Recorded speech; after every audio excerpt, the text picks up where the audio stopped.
Well, for a few weeks now, Rachel Zegler has been the internet's favorite punching bag, and not without good reason. Lord knows there's plenty of ammunition out there that's fueling it. But there's kind of a bigger picture that's going on, and she's caught in between stuff that's been going on at Disney, some big societal changes since she did some of those interviews, of course the actors strike, and it's all coming together into a perfect storm that is, well, less than fun for anybody. Let's break it down.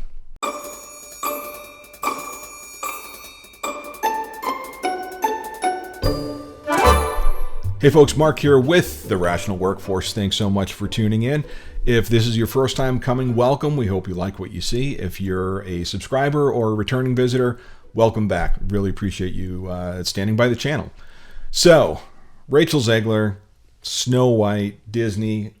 There's been so much bubbling around this in the media, in and around the YouTube community for weeks and weeks and weeks now. I really wanted to let it die down a little bit, give it some breathing room, put my own thoughts behind it before I talked about it. But I really think it's important to discuss and look at from a couple of different angles. For all the spotlight and attention that we put on actors and actresses, ultimately they're employees of the studios, and I think it's well within the purview of this channel to kind of break some of it down from that angle. So for those of you who may not be familiar with what's going on, hyper fast recap of it. Disney's Snow White came out in the 30s, absolutely groundbreaking film on so many different levels. It redefined animated storytelling. It put the Disney company on the map and has literally been part of the childhood of generations and generations of children ever since its release. So automatically, whenever you talk about doing a remake, live action or otherwise, of something that is that beloved and timeless, it's going to be under a microscope. And boy, there's been a confluence of things that have happened that have really put this one front and center. Not the least of which is the lead actress herself, Rachel Zegler, who, take a minute, go search YouTube. You're going to find any number of interviews where she appears to be less than charitable about the source material, less than happy about the original story. She made some disparaging comments about her male co-star and how all of his parts might end up on the cutting room floor. And it really just is not putting the best face forward on the film. But there are a lot of other factors that go into what I think is fueling this just perfect storm right now. And we're going to break it down for you here. So here are 5 different reasons why this is becoming so front and center, and maybe some reasons that are fueling it that aren't necessarily 100% tied to Rachel herself. So first and foremost, I think we're all suffering from something called remake fatigue or reimagined fatigue. So Disney Studios, prior to COVID, kind of the old Disney, had a tremendous amount of success bringing beloved animated stories into a live action atmosphere. And you have Beauty and the Beast, billion-dollar earning movie. You had The Lion King, tremendously successful. You had The Jungle Book, tremendously successful. Those were fantastic and, really well worth some of the praise that they've been getting. But more recently, you have to look at things like The Little Mermaid, which eventually ended up doing okay at the box office, but certainly took some departures from the source material and gained criticisms for that. You had things like Pinocchio, which were just an atrocity of filmmaking. Really, really bad stuff. You had Peter Pan, which kind of turned a lot of the original elements on its ears. And for all the goodwill that Disney built up with the Beauty and the Beast and the Jungle Book and the Lion King remakes, they have absolutely destroyed it through some of these more recent remakes for a lot of people, right? So, in general, in the entertainment sphere, the whole concept of remakes and reboots, audiences are starting to cool on, right? So for every Wednesday Addams that you have out there, for every Jack Reacher that you have out there, you have dozens more Rings of Power or Witcher Season 3s where just the deviation from the source material is so bad and so egregious that you just crush the fan base who would have originally embraced it and evangelized it and made it something that was way more popular than certainly the approach they've taken now. And I think that a lot of the critiques against people that have been pushing back on these more modern remakes or reimaginings There's a lot of folks that chalk it up to right-wing hate or conservative groups that are against change. All right, there may be a preponderance of people with those beliefs that feel that way. But when you look at the box office, when you look at subscribers on some of these streaming networks, when you look at viewing hours, you look at the gamesmanship that these studios are putting a positive spin on things, that's not just falling along political lines. We're truly losing something in the translation. And now, after seeing all this happen, you've got Snow White, which appears to be taking such a radical departure from the original source material, and combine it with comments that Rachel made well over a year ago, and you've got this kind of boiling over negative sentiment that's popping up right now. So again, she's contributing to the issue, certainly. But when her comments were recorded, they were over a year ago, you can certainly see how things have changed and how it's being viewed through a different lens right now. Okay, number 2, there's been some pretty dramatic societal shifts since those comments and those interviews were made. Now, bear in mind, at the time of this recording, at the time that really all of this started to blow up, the Screen Actors Guild, the Writers Guild are both striking right now. So no new productions are being made, but also the stars, the studios, you name it, can't, under those folks who are part of the union, can't be promoting their films. So you've got nothing net new coming out to counteract some of the talking points that are being put out there. So it's allowed to just kind of fester out there in the pop culture media sphere. But, when you think about some of the other societal shifts that have happened over the past year, those comments were made pre-Bud Light, pre-Target, a lot of the pushback that's been going on some of these woke reimagining of films, right? And, I think that if the films were able to be promoted today, if the films were able to be discussed kind of in the new mindset that's going on out there, maybe they'd be positioned a little bit differently. Then again, we're talking about Disney. And Disney seems to be dug in to the direction they're going in right now, whether it's causing them to bleed subscribers or lose box office money, who knows. But what we're looking at with Rachel were comments that were made at a snapshot in time that is pretty different from the way the tides are turning today. So again, she didn't ingratiate herself with some of the way that she said these things, but they were also said within an atmosphere of a different mindset in society and a different stance that people were on. So things are a little different now. And of course, older comments are going to be viewed in a much, much different light.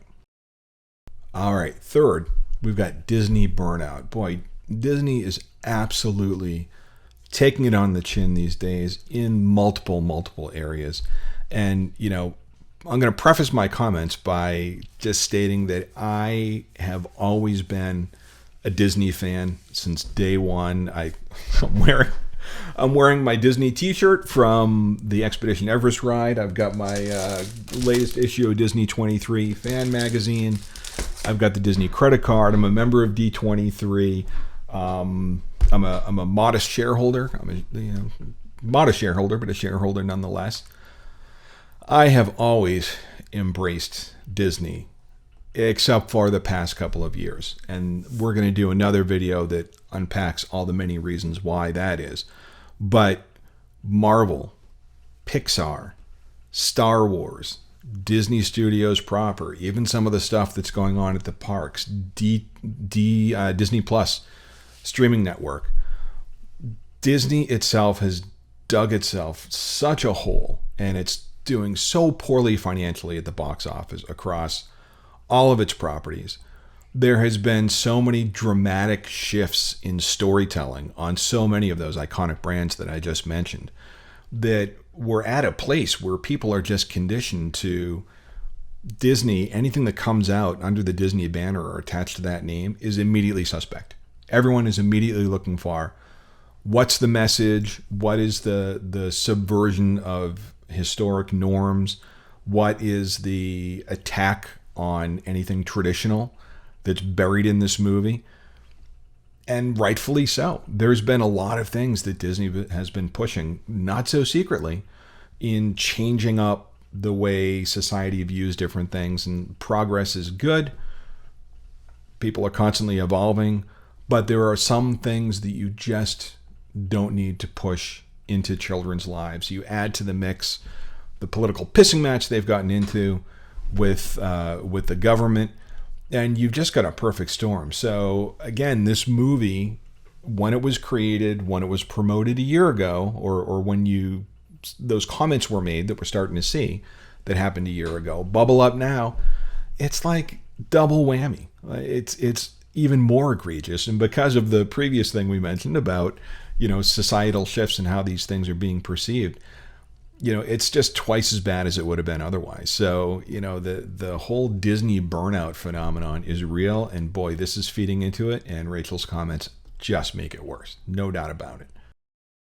Okay, the fourth piece is the material and the marketing surrounding this film. Again, I think folks can take little shifts, little evolutions and things that they've known and loved for years. But this is such a radical departure, right? Now, I've heard comments made about Rachel and her appearance and her being Latina, playing the role of Snow White. Frankly, I think a lot of that is bullshit. If you look at some of the photos, she really looks the part. And, clearly in this picture here, she's just getting out of wardrobe or makeup or something. But she's got the iconic dress. She's probably going to have the iconic haircut. She looks the part. She looks Snow White. Now, you shift over to the seven dwarves, which are, by the way, no longer dwarves. They're the seven magical creatures or some bullshit like that. I mean, look at this. Look at this picture. That couldn't be further from the original source material. And again, if it's their property, if they want to take liberties with it, if they want to change it up, that's fine. But they also can't play the card of like, how can consumers be shocked? How dare they critique what we're doing as a company? And then they're going to boil it down to racism or sexism or something like that. And Disney's had a very long track record of accusing fans over the past couple of years when they put out shitty product or a product that's a radical departure from what people are expecting. And then when they're pushed back on it, there's always an ist or an ism that's attached to it. And then you also have just general idiots that are making racist, phobic, you name it, comments that allows Disney to step back and go, see, this is what people are saying. Even though it's probably just a fraction of the commentary that's going out there, it gives them the fuel and, in their mind, the evidentiary data to stand up and say that films are being treated unfairly. And, the other remakes that we mentioned earlier, The Lion King and The Jungle Books, they stuck close to canon, right? Beauty and the Beast very much looked apart from the animated film. And some of the more recent slate has been a radical departure. And it's just not good. It's just not good. It's creatively bankrupt. And it is just taking things that people love and flipping it on its ear. And it's not a case of adults who, are getting upset about cartoon and children properties. Like, you have to understand that things like this, when they become so ingrained in your childhood, it's not just changing characters. It's not just changing a story. It's attacking. It can feel like an attack on things that you hold so precious, right? Like for me, that comes in the world of Star Wars. As soon as I hear the word Star Wars, as soon as I see that logo or hear that John Williams score, I am instantly transported back to being a 6-year-old kid sitting next to my dad, watching Star Wars in the theater and being completely blown away. My dad's been gone 10 years now. I'm a 50-year-old man. And when I see what is happening with the franchise now and, Han Solo gets killed and there was an opportunity to have Han and Luke and Leia and Chewie all on the screen at the same time and they pissed that away and that's never going to happen again. It transcends just being upset about a piece of creative, and it kind of touches something that's much more visceral. And Snow White, I've seen the original movie. It was never like a big meaningful tentpole film in my life and in my childhood. But for millions, it has been. So you have to understand what's fueling the pushback on the comments that Rachel's been making. And again, a lot of this comes down to Disney. She's got a script. She's an employee of Disney. And if Disney says, this is the way we're making the film, this is the way we're positioning it, when you go out and you talk about the film, this is the narrative you stick to, she's doing her job. As much as we would like to just throw darts at her, she's towing the company line that she's been told to tow. You can fault her all day, but part of that is what she signed up for, and part of that is the studio behind it. It's an ugly situation. And then finally, reason number 5, and this I feel like this is coming out more as like fatherly advice than anything else, but the kid needs coaching. God forbid stuff that I said when I was in my early 20s were memorialized on film and put out there forever for all the world to see and dissect. I guarantee I said some pretty stupid shit in my youth. I guarantee I probably said some pretty stupid shit this morning. It's human nature. But when you sign up to be a celebrity, you sign up to be under the microscope, and everything you say that gets recorded is going to be put out there and infinitely dissected, especially now in today's day and age where we've got YouTube folks like me that will pick it apart, professional journalists, you name it. And, that's certainly a part of it. The other part of it is, I think that when you're a celebrity, and I don't know this for sure, clearly I'm not, but I think when you're a celebrity, you kind of get into this bubble of people who tell you you're great and you're brilliant and that's right, and you've got studios that tell you what you need to say, and you've got agents that tell you how you need to act, and you've got handlers that tell you how you should look. And A, it's a lot of pressure, but B, you surround yourself with a lot of people that kind of tell you what to do and maybe not according to their own wishes. And please don't read this as me taking away anybody's agency or getting anyone off the hook for who they are and how they put themselves out there. Certainly, part of what's come up is some of things that Rachel has said and done on social media in the years prior to this that were probably a little less than charitable, I think, is the right way to categorize it. But ultimately, again, as an employee of the studio and as an employee who's playing a role, part of the role she plays is what's off the film and is part of the promotional routine. So when you take that and you take the fact that, she's done a couple of other movies, none of which have been tremendously successful at the box office, that tinges some of her comments with a bit of, I feel like, unearned hubris, right? Like, if your other 2 films were multi-billion-dollar box office smashes, okay, have a little bit of swagger. This is now one of her still relatively new films in her career, has yet to come out yet. It's blowing up a lot of bridges in a lot of different fandoms. And, some of the comments and some of the way that they've been said just really rubs people the wrong way. Now she's got a big leading role in another massive franchise, The Hunger Games, coming up around the corner. And you got to wonder if all the backlash she's receiving here is going to impact the success of that film. So there's a lot of different angles that are coming into play here. And again, I'm a big personal accountability person. So it's not letting her off the hook on anything, but I just wanted to bring up a few different vantage points that highlight that the comments we're all looking at were at a point in time that is pretty different from the point in time that we're at right now. And you layer in some of the other things we talked about on top of it, and it creates a perfect storm. So if you want content that's just going to outright slam Rachel nonstop, Lord knows there's lots of that out there. We want to take a little bit of a different tack here at the Rational Workforce and look at things from some different angles. So hopefully this gave you some stuff to think about. We'd love to hear what you have to say. Let us know in the comments below.